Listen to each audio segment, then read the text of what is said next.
Today, the soldiers of USASOC will demonstrate just some of the Army's special operations capabilities, which we employ throughout the world. October 3rd, 1993, Mogadishu, Somalia, a city gripped by fear and ruled by warlords. The world had turned its eyes toward this crumbling nation, where famine and violence walked hand in hand, consuming everything in their path. At the center of this chaos was Mohammed Aidid, a warlord whose defiance of international efforts to bring peace had made him a target. The United States, leading a UN-backed mission, had vowed to dismantle Aidid's power and restore order to Somalia. But what happened on this day would become a grim reminder that no amount of military strength could guarantee victory in a battle fought on unfamiliar ground. The operation that day was simple in theory, but daring in execution. Named Operation Gothic Serpent, it was a high-stakes mission designed to capture two of Aidid's top lieutenants, who were believed to be hiding in the Barre market, Mogadishu's teeming hub of activity. Elite forces, Delta Force operatives, and Army Rangers were deployed for the task. Overhead, Black Hawk helicopters, symbols of American military dominance, hovered like menacing shadows. The plan was to move in quickly, snatch the targets, and retreat within an hour. But the soldiers were stepping into a trap they didn't see coming. Mogadishu's streets were not mere thoroughfares. They were a battlefield, a maze of alleys and rooftops where Aidid's militia lay in wait. These fighters were not just soldiers. They were a mix of hardened guerrillas, tribal warriors, and even civilians, men, women, and children who had picked up arms to defend their city. For months, they had prepared for this moment, studying the movements of American forces and perfecting their ambush tactics. The operation began smoothly. The helicopters descended and soldiers rappelled into position, securing their targets.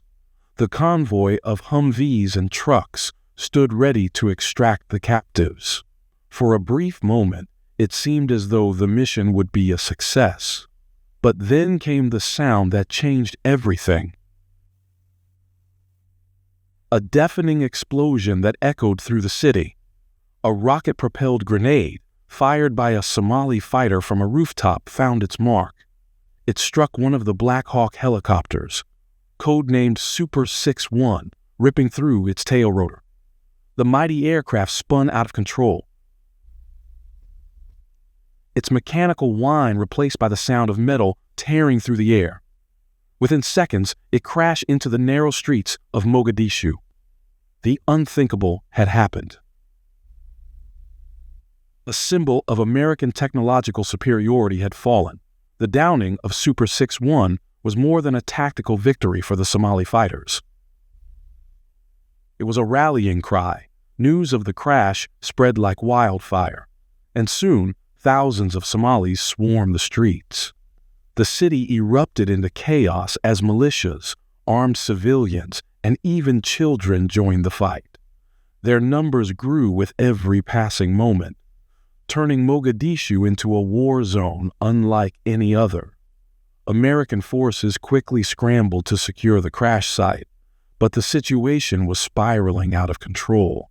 As they fought to rescue the downed crew, their convoy came under heavy fire. RPGs, machine guns, and AK-47s turned the streets into killing fields. The soldiers, trained for precision operations, found themselves fighting for their lives in a brutal urban battlefield. And then, disaster struck again. A second RPG streaked through the sky, hitting another Black Hawk, Super 6-4. The helicopter crashed miles away from the first site, creating a second front in an already chaotic battle. The situation was dire. 2 helicopters down, soldiers trapped, and the city turning into a fortress of resistance. As night fell, the Americans were outnumbered and outgunned. The crash sites became the epicenters of intense firefights, with soldiers defending themselves against relentless waves of Somali fighters.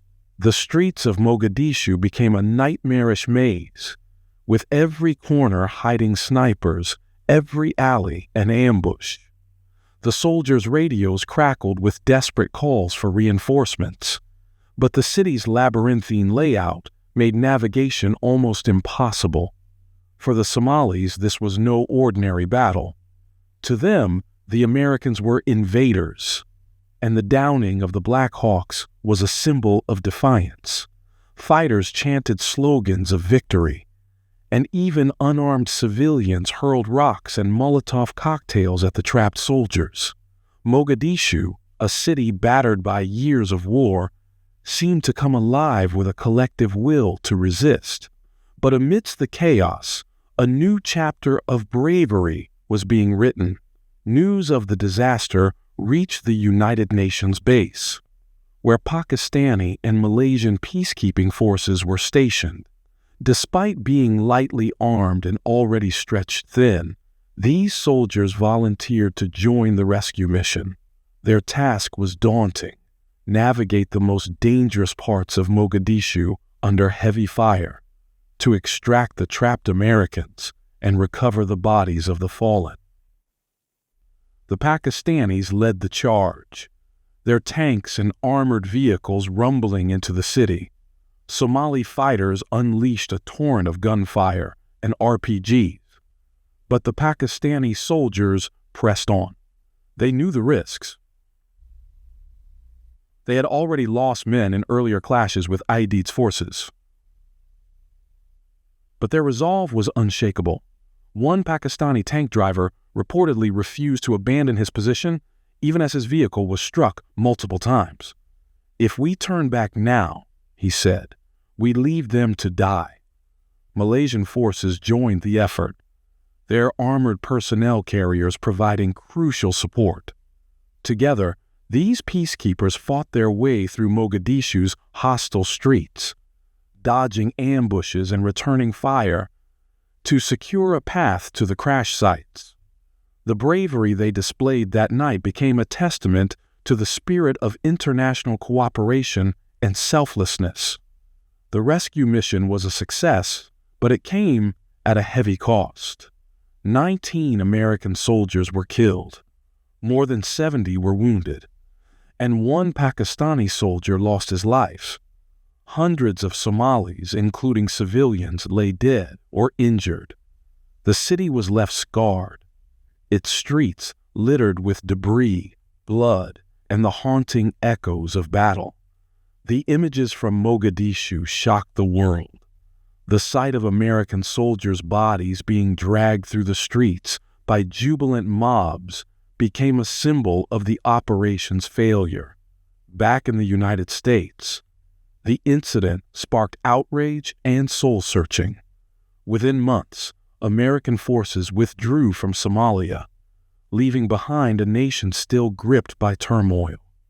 But for the Somali fighters, the battle was a victory, a David versus Goliath story that showed the world the power of resistance. And for the Pakistani and Malaysian peacekeepers, it was a night of unparalleled courage, where they risked everything to save lives in a conflict that wasn't theirs. The events of that night remain etched in history, not just as a story of military failure, but as a testament to the complexity of modern warfare. It is a story of resilience, of bravery, and of the unbreakable human spirit. Mogadishu's streets may have been bathed in blood that night, but they also became the stage for acts of heroism that will never be forgotten.